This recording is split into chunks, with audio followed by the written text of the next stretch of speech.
Hello दोस्तों, स्वागत है आपका आपके अपने चैनल स्टोरी बाय अनेजा पर। हमारी आज की कहानी है पंचीली भाग 1। इस भाग में हम जानेंगे एक जादूगरनी, एक बदसूरत औरत और पंचीली के बारे में। अगर आपको हमारी कहानी पसंद आई है तो हमारे चैनल को लाइक, शेयर और सब्सक्राइब जरूर करें। एक बार एक बहुत बदसूरत औरत एक जादूगरनी के पास गई। जादूगरनी उस औरत को देखकर डर गई। औरत का रंग बिल्कुल काला और घने बिखरे बाल उसके रूप को और ज्यादा कुरूप बना रहे थे। जब वह औरत बोल रही थी तो उसके मोटे मोटे होठों के बीच में से उसके आड़े टेढ़े दांत साफ नजर आ रहे थे। उसका चेहरा फोड़े फुंसियों से भरा पड़ा था। औरत ने जादूगरनी को कहा, जैसी मैं बदसूरत हूँ वैसे ही मेरे पति और मेरे दोनों बेटे भी बदसूरत ही हैं।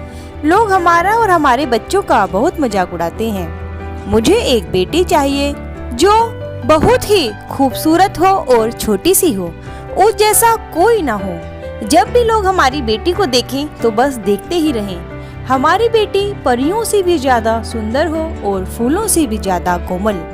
मगर मैं नहीं जानती कि मुझे ऐसी बेटी कैसे मिलेगी। जादूगरनी ने उस बदसूरत औरत को एक नारियल दिया और उसे बताया कि अगर वह जादूगरनी के कहे अनुसार सब काम करेगी तो उसे एक बहुत सुंदर और प्यारी सी बेटी मिल जाएगी जो फूलों की पंखुड़ियों से भी नाजुक होगी, जिसका रंग नारियल के अंदरूनी भाग से भी ज्यादा सफेद और जिसकी आंखें झील सी गहरी सुनहरी बाल होंगे। वह लड़की इतनी छोटी होगी कि तुम उसे अपनी हथेलियों पर ले सकती हो। जादूगरनी ने बताया कि तुम इस नारियल को ले जाकर अपने घर के आंगन में एक 9 फीट गहरा गड्ढा खोदकर उसमें दबा देना और उसके ऊपर लाल गुलाब का एक पौधा लगा देना। जब तुम गड्ढे के ऊपर पौधा लगा दोगी तभी वहाँ पर एक अबाबिल आएगा। अबाबिल आने का मतलब यह है कि तुमने अभी सारा काम सही तरीके से किया है। तुम्हें पूरे 9 दिन तक उस अबाबिल की सेवा करनी है। तुम्हें उस अबाबिल की जानवरों से रक्षा भी करनी है। 10वें दिन जब वह अबाबिल वहाँ से उड़ जाएगा और उस गड्ढे के ऊपर अपना एक अंडा छोड़ जाएगा, तुम्हें उस अंडे को बड़ी सावधानी से उठाना है और गड्ढे में दबे नारियल को निकालकर उस नारियल से वह अंडा फोड़ना है। अंडे में से तुम्हारी छोटी सी बेटी निकलेगी। वह बिल्कुल वैसी ही होगी जैसी तुम चाहती हो। वह बदसूरत औरत नारियल को लेकर बहुत खुश हुई और जादूगरनी को धन्यवाद कहकर वहां से चली गई। औरत ने जाते ही अपने घर के आंगन में एक 9 फुट गहरा गड्ढा खोदा और उसमें नारियल दबा दिया। औरत ने तुरंत ही उस गड्ढे के ऊपर एक गुलाब का पौधा भी लगा दिया। अभी उसने पौधा लगाया ही था कि एक अबाबिल वहां आकर बैठ गया। उस बदसूरत औरत ने अबाबिल के दाने पानी की व्यवस्था की। उसने एक कटोरी में थोड़े से चावल के दाने और दूसरी कटोरी में पानी रख दिया। उस बदसूरत औरत ने अबाबिल के लिए घास का एक नरम बिछोना भी बिछा दिया। उस बदसूरत औरत ने अबाबिल की सुविधा का पूरा ध्यान रखा, मगर कुछ ही समय में एक नई समस्या आ गई। एक कुत्ता जिसका नाम मिट्ठू था, वह बार बार अबाबिल को परेशान करने लगा। बदसूरत महिला ने अपने पड़ोसी को भी कई बार कहा कि वह अपने कुत्ते को बांध कर रखे, मगर उन्होंने कोई ध्यान नहीं दिया। इस समस्या के समाधान के लिए बदसूरत महिला ने गुलाब के पेड़ पर एक छोटी सी घंटी लगा दी।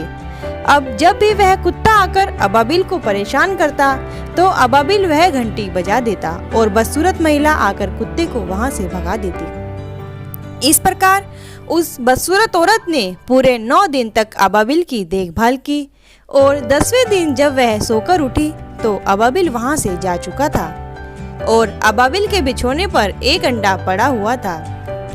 वह बदसूरत औरत अंडे को देखकर बहुत खुश हुई। इस दिन का इंतजार वह कब से कर रही थी।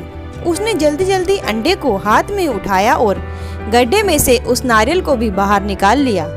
अब वह उस नारियल से जैसे ही अंडे को फोड़ने लगी, अंडा उसके हाथ से फिसलकर नीचे गिर गया। बदसूरत औरत जोर जोर से रोने लगी।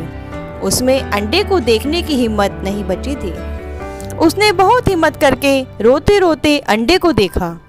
अंडे को देखते ही वह उछल पड़ी, क्योंकि अंडा जमीन पर नहीं घास के उस बिछोने पर गिर गया था। जिसे उस बदसूरत महिला ने अबाबिल के लिए बनाया था। अब उस बदसूरत औरत ने बहुत ही सावधानी से अंडे को हाथ में पकड़ा और उस पर नारियल की चोट मारी। एक ही चोट में अंडा 2 भागों में बट गया। महिला ने देखा कि उस अंडे के अंदर एक छोटी सी लड़की जो बहुत ही सुंदर थी, जिसका रंग अंडे की सफेदी से भी ज्यादा सफेद था, जिसका शरीर गुलाब के फूलों से भी ज्यादा कोमल था। जैसे ही उस बदसूरत औरत ने उस लड़की को अंडे से बाहर निकाला और अपनी हथेली में लिया तो उस लड़की का आकार बढ़कर लगभग 5 इंच का हो गया। उस बदसूरत औरत ने अपनी सुंदर और प्यारी बेटी को चूम लिया और उसे बहुत प्यार किया। लड़की की आंखें इतनी सुंदर थी मानो कोई लैंप की रोशनी चारों तरफ दिखा रहा हो। उसके सुंदर सुंदर प्यारे प्यारे गुलाबी होठ और रेशमी बाल उस लड़की को और भी ज्यादा सुंदर बना रहे थे। क्योंकि वह लड़की मात्र 5 इंच की थी, इसीलिए उस बदसूरत औरत ने अपनी बेटी का नाम भी पंचीली रखा। वह बदसूरत औरत उस लड़की को पाकर बहुत खुश हुई। अब कोई भी उसके परिवार को बदसूरत का परिवार नहीं कहता था, क्योंकि अब पंचीली उनकी परिवार की सदस्य बन चुकी थी। जो नारियल उस जादूगरनी ने दिया था, उसी नारियल की खोल में छेद करके उसे सुंदर सुंदर रेशमी फीतों से बांधकर उस बदसूरत औरत ने पंचीली के लिए बहुत ही सुंदर झूला बनाया था और उस झूले को उसी गुलाब के पौधे पर टांग दिया था, जो पौधा उसने गड्ढे के ऊपर लगाया था, जिसमें जादूगरनी का दिया हुआ नारियल दबाया गया था। पंचीली दिन रात उस झूले पर झूलती रहती और गुलाब के पेड़ पर लगी घंटी की आवाज सुनकर खुश होती। पंचीली बहुत ही सुंदर गाना भी गाती थी, जिसे सुनकर सभी मोहित हो जाते। एक दिन एक मांगने वाला उस बदसूरत औरत के दरवाजे पर आया और बदसूरत औरत से रोटी मांगी। आज उस भिखारी को कहीं से भी कुछ नहीं मिला था। उसे किसी ने बताया था कि अगर वह भीख मांगना छोड़ दे और तमाशा दिखाना शुरू कर दे तो उसकी बहुत कमाई हो सकती है, मगर वह यह नहीं समझ पा रहा था कि वह तमाशा किस चीज का दिखाएगा, बंदर, भालू या कुछ और। यही सोचते सोचते वह उस बदसूरत औरत के दरवाजे पर आ गया और रोटी मांगी।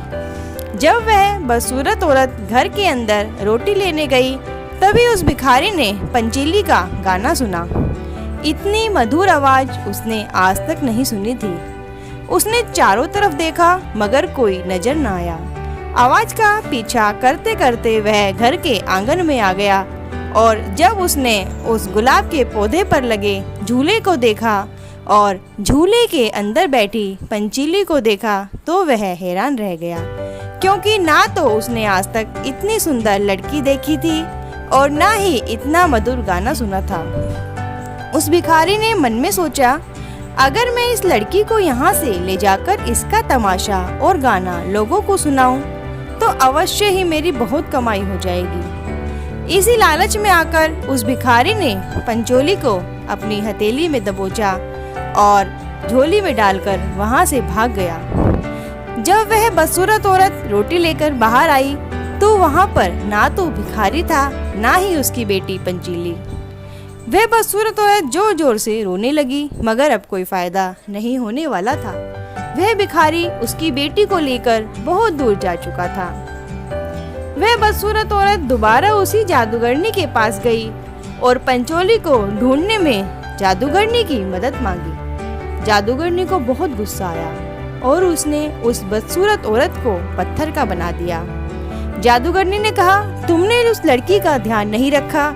मेरे पास ऐसी कोई शक्ति नहीं है जिससे कि मैं उस लड़की को ढूंढ सकूं। बदसूरत औरत ने जादूगरनी से बहुत माफी मांगी। तब जादूगरनी ने बताया कि जब तुम्हारी बेटी दोबारा खुश होगी और अपनी मर्जी से गाना गाएगी, तभी तुम्हारा यह पत्थर का शरीर दोबारा इंसान का शरीर बन जाएगा। दोस्तों, अगर आपको हमारी आज की कहानी अच्छी लगी है तो जल्दी से सब्सक्राइब बटन दबा दीजिए और बेल आइकन को भी, ताकि इस कहानी का अगला भाग आपको सबसे पहले मिल सके।